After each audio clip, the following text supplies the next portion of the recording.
Hai shamar kafuunee kabajamtoota daawwattoota leensaa mul'unaa faamilee jirtu nagaa keessanii anis nagaa koota boloota koo chaanala leensaa mul'unaa faamiliitiif aaraa wartaatan subscribe gochuun gara maatii keenyaatti akka makamtan jaalalaan isin gaafanna daawwattoota kiyyaa oduu haaraan isinii qabadhee dhufee wanta haaraa tokko jechuudha laayikii godhaatii gara koo dhaggeeffadhaa isiniin jechuu barbaada baay'een gadda jechuudha dhugaa dubbachuudhaaf baay'ee tokkoon gadda. Oduun kun dhugumaa sobaallee hin beeku jechuudha. Mucaan Ejjigaayyoo Fiqaaduu nagaadhaan illee hiikamte jennee gammannee fi turre baay'ee gammadeeraafan dhugaa dubbachuudhaaf hojjaan ishii yookiin immoo wanti ishii gabaabduudha jechuudha. Gabaabduudha. Nagaadhaan hiikamtee turte deeggarsaa doktorootaatiin jechuudha. Garuu amma kan odeeffamaa jiru jechuudha mucaan ishii jalaa boqotee jira du'a baraaruu doktoroonni hin dandeenye baay'een gaddaa kan jedhu Facebook irraa argeera jechuudha dhugaadhaa sobaallee hin beeku jechuudha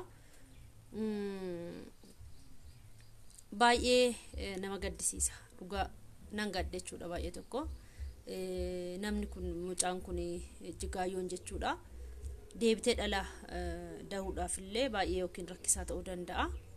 Maaliif hojjaan ishii waan gabaabduu taateef jechuudha. Namoonni baay'een kan itti milkaa'anis jiru, kan itti milkoomnes jiru jechuudha. Dhala argadhe kan na qabu jettee namni gaa yeroo dhala argatu baay'ee gammada yeroo ilmoo godhatu jechuudha. Baay'ee gammada jechuudha maaliif ilmoon waan hunda caala jechuudha. Ilmoon hunda caala ilmoo argachuun kennaa waaqayyooti kennaa caalu kan jedhu wangeelli kennaa caalu ilmoodha jechuudha. Birrii miti warqii miti meetii miti mana gaarii miti makiinaa gaarii miti ilmoon kennaa caaluudha jechuudha. Kennaa caalu maalidha ilmoodha jechuudha. Akkasittiin odeeffamaa jira yeroo odeeffamu dhugaa dubbachuudhaaf. Akkamisiniin jedhu baay'een gammadeef jechuudha maaliif mucaan kun yookiin Ejjigaayyoon garaatti baachuun ji'a 9 amma akka ta'e nutumti warri dheeroon yookiin immoo akkuma nama kaanittuu waan ilmoon nama barbaadu guunnee jirru dheerinaan yookiin hojjaan keenya ammuma barbaadamu kan ta'u nuti warri ji'a 9 garaatti baan baay'ee canna qabna jechuudha garaatti baachuun baay'ee salphaa miti ulfaataadha ishiin immoo hojjaa ishii xiqqoo lafarraa ol fagaata hojjaa ishii baay'ee gabaabduudha jechuudha seentimeetira meeqa akka taate illee hin beeku jechuudha baay'ee gabaabduudha baay'ee kan warra kaan irraa jechuudha ilmoo argadhee jettee yeroo ishiin gammaddee bubbuleera jechuudha mucaan ishee erga dhalatee ammattee dhungachuudha jettutti yeroo duraa boqotu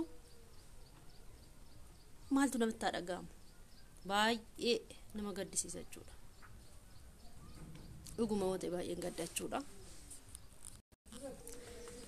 daawwattoota kiyya kana oduun kun dhugumaa sobaa hin beeku jechuudha garuu oduu akkas dhaga'een jira namni toon dhaga'een odeessu kana gurra koo bu'eera warra argitanis jirtu jechuudha warri dhageessanis jiraachuu dandeessu dhuguma oduun kun yoo ta'an hin beeku akkasittiin odeeffamaa jira jechuudha maal kan jedhu argee doktora wayiti jechuudha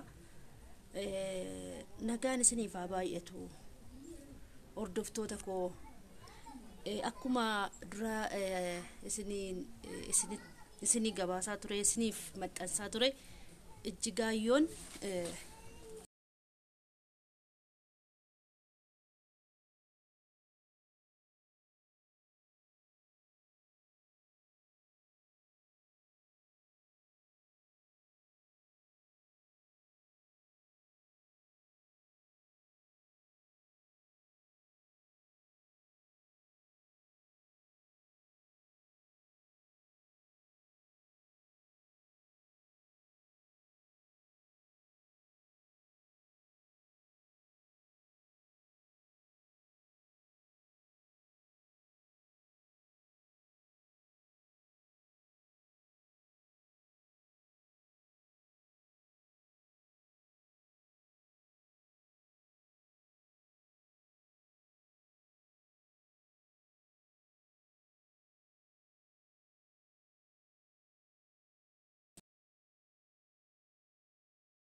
ayyooni akkuma doktoroota yookiin immoo wal'aan ogeessota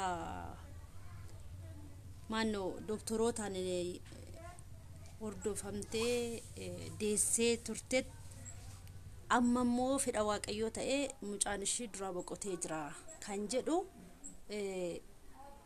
wanti barreeffama argeera jechuudha. Dhuguma moo soba? Ani hin beeku dhugaa ta'uu fi soba ta'uu hin beeku. Daawwattoota kiyya warreen argitan jiraachuu dandeessu, argitan hedduus isinis arguu dandeessu jechuudha. Fedha waaqayyoo ta'ee mucaan ishii dura boqotee jira kan jedhu Facebook irraa argeera jechuudha. Dhuguma moo soba?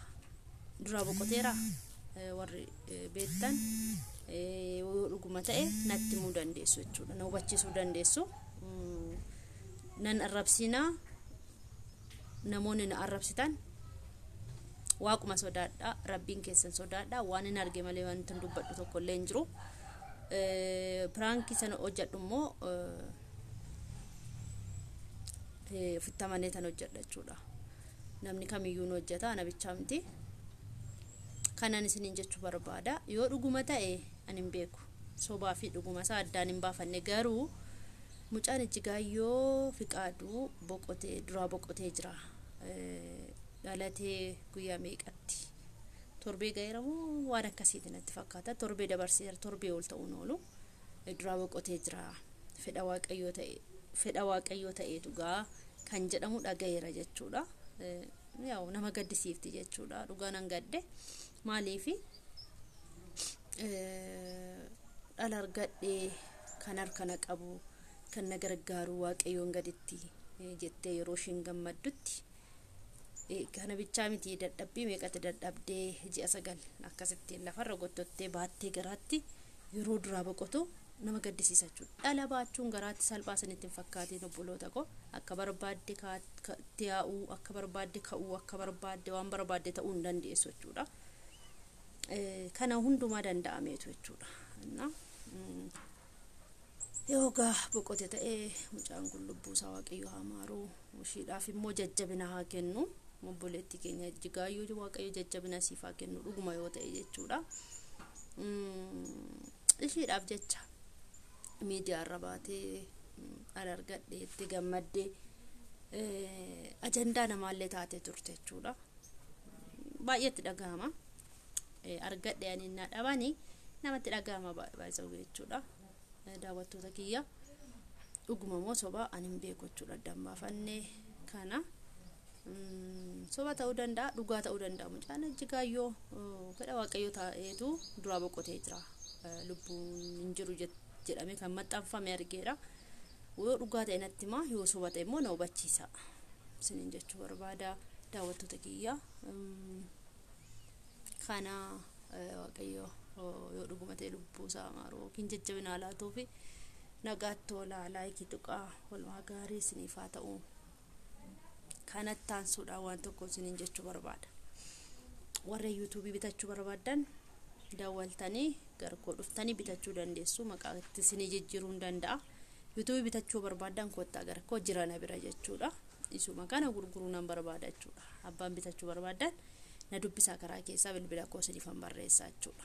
Kana gurguruu hin barbaade jechuudha. Maallaqa sirriitti irraa argachaa hin jira. Maallaqa argachuu warri feetan YouTube gana aaraan eegalu warri jettan kottaatii bitadhaan irraa hin jira jechuudha.